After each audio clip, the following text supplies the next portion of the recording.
ചോദ്യം number 154 Shri Sajeev Joseph, ബഹുമാനപ്പെട്ട ആരോഗ്യം, വനിതാ ശിശു വികസന വകുപ്പ് മന്ത്രി. മിനിസ്റ്റർ ടേബിൾ ചെയ്താൽ ഉപചോദ്യം ചോദിക്കായിരുന്നു. സർ, ടേബിൾ ചെയ്യുന്നു sir. Shri Sajeev Joseph.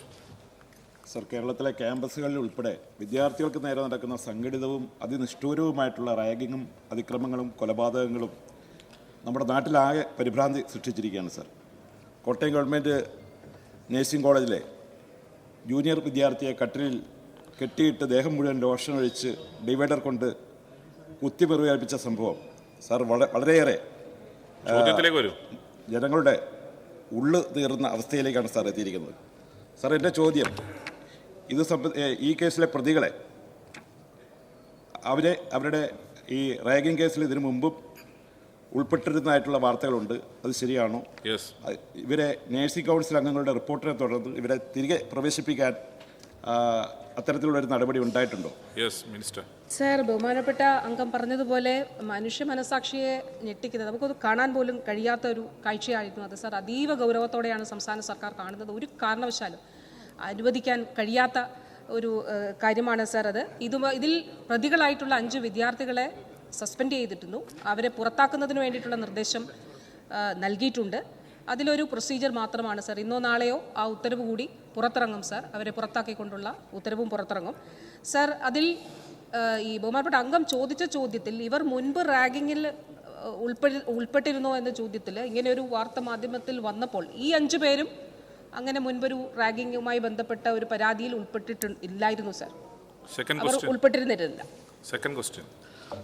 Sir, സംസ്ഥാനത്തെ ക്യാമ്പസുകളിൽ ചില വിദ്യാർത്ഥി സംഘടനയുടെ നേതൃത്വത്തിൽ ഇടിമുറികൾ പ്രവർത്തിക്കുന്നതായിട്ട്, അതുപോലെ തന്നെ ക്രൂരമായി മർദ്ദിക്കുന്ന നിരവധി സംഭവങ്ങൾ ഉണ്ടായിട്ടുണ്ട്. യൂണിവേഴ്സിറ്റി കോളേജിലും കാര്യവട്ടം ക്യാമ്പസിലും ഉൾപ്പെടെ ആരോഗ്യ സർവകലാശാലയുടെ നേതൃത്വത്തിലുള്ള കോളേജുകളിൽ ഇത്തരത്തിലുള്ള സംഭവങ്ങൾ ഉണ്ടാകില്ല എന്ന് ഉറപ്പുവരുത്താൻ എന്ത് നടപടി സ്വീകരിച്ചു എന്ന് ബഹുമാനപ്പെട്ട മന്ത്രി വിശദീകരിക്കുന്നു. സർ, നമ്മുടെ സംസ്ഥാന നിയമത്തിൻ്റെയും അതോടൊപ്പം തന്നെ UGC റെഗുലേഷൻ്റെയും അടിസ്ഥാനത്തിലുള്ള നടപടികൾ കർശനമായിട്ട് എല്ലാ കോളേജുകളിലും, ആരോഗ്യ സർവകലാശാലയുടെ കീഴിലുള്ള കോളേജുകളിൽ അത് നടപ്പിലാക്കണം അല്ലെങ്കിൽ സ്വീകരിക്കുന്നു എന്നുള്ളത് ഉറപ്പുവരുത്തണം എന്നുള്ള നിർദ്ദേശമാണ് നൽകിയിട്ടുള്ളത് sir. Sir, anti ragging squad 3 മാസം ഒരു ക്ലാസ് തുടങ്ങിക്കഴിഞ്ഞാൽ, പുതിയ വർഷം ആദ്യത്തെ വർഷം ക്ലാസ് തുടങ്ങിക്കഴിഞ്ഞാൽ 3 മാസത്തോളം ആൻറ്റി റാഗിംഗ് സ്ക്വാഡ് വളരെ നിതാന്തമായിട്ട് പ്രവർത്തിക്കേണ്ടതായിട്ടുമുണ്ട് സർ. ഇതിൻ്റെ എല്ലാം അടിസ്ഥാനത്തിൽ പരിശോധന നടത്തുകയും കൃത്യമായിട്ട് ഡോക്യുമെൻ്റ് ചെയ്യുകയും റിപ്പോർട്ട് യഥാവിധം അത് നൽകപ്പെടുന്നുണ്ട് എന്നുള്ളത് ഉറപ്പാക്കുകയും ചെയ്യണം എന്നുള്ള കർശന നിർദ്ദേശം നൽകിയിട്ടുണ്ട്. ശ്രീ തിരുവഞ്ചൂർ രാധാകൃഷ്ണൻ.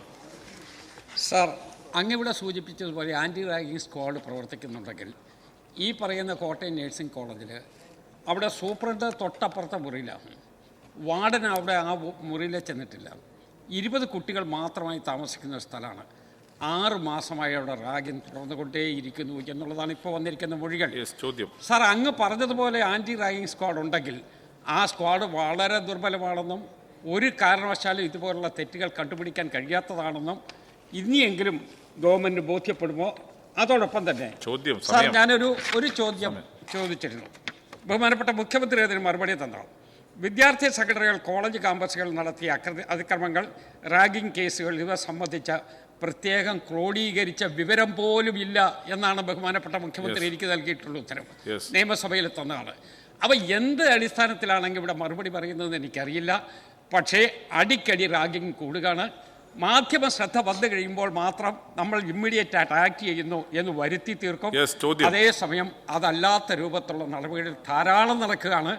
ജനങ്ങളുടെ കുട്ടികൾക്ക് സംരക്ഷണം കൊടുക്കുന്നതിന് വേണ്ടി എന്ത് നടപടിയാണ് ഈ ഗവൺമെന്റ് ചെയ്യാൻ പോകുന്നത്? സർ, ബഹുമാനപ്പെട്ട അംഗത്തിനു കൂടി ഞാൻ ഇതിന് മറുപടി നൽകിയിട്ടുണ്ട് സർ. കോട്ടയം സർക്കാർ നഴ്സിംഗ് കോളേജിലെ ഇത് GNMൻ്റെ ബാച്ചാണ് സർ. 2024 GNM ബാച്ച് വിദ്യാർത്ഥികളുടെ കോഴ്സ് ആരംഭിച്ചത് 4/11/2024 സർ. സർ, ഇതിൽ കോളേജ് അധികൃതർക്ക് വീഴ്ച പറ്റിയിട്ടുണ്ട് എന്നുള്ളത് തന്നെയാണ് ആരോഗ്യവകുപ്പ് കണ്ടെത്തിയിട്ടുള്ളത് സർ. അതിൻ്റെ അടിസ്ഥാനത്തിൽ നടപടിയും എടുത്തിട്ടുണ്ട് സർ. സർ, അവിടെ പ്രിൻസിപ്പലിനെയും അതോടൊപ്പം തന്നെ അവിടെ ചുമതലയുണ്ടായിരുന്ന അസിസ്റ്റൻറ്റ് പ്രൊഫസറെയും അസിസ്റ്റൻറ്റ് വാർഡൻ്റെ ചുമതലയുണ്ടായിരുന്ന വ്യക്തിയെയും സസ്പെൻഡ് ചെയ്തിട്ടുണ്ട് സർ. സർ, ഇതിൽ എല്ലാവരും ഒന്നിച്ചാണ് സാർ. ഒരേ മനസ്സാണ് കേരളത്തിൽ ഇതിലുള്ളത്. അതിലൊരു വ്യത്യസ്തമായിട്ടുള്ള നിലപാടുകൾ ഇതിലില്ല സാർ.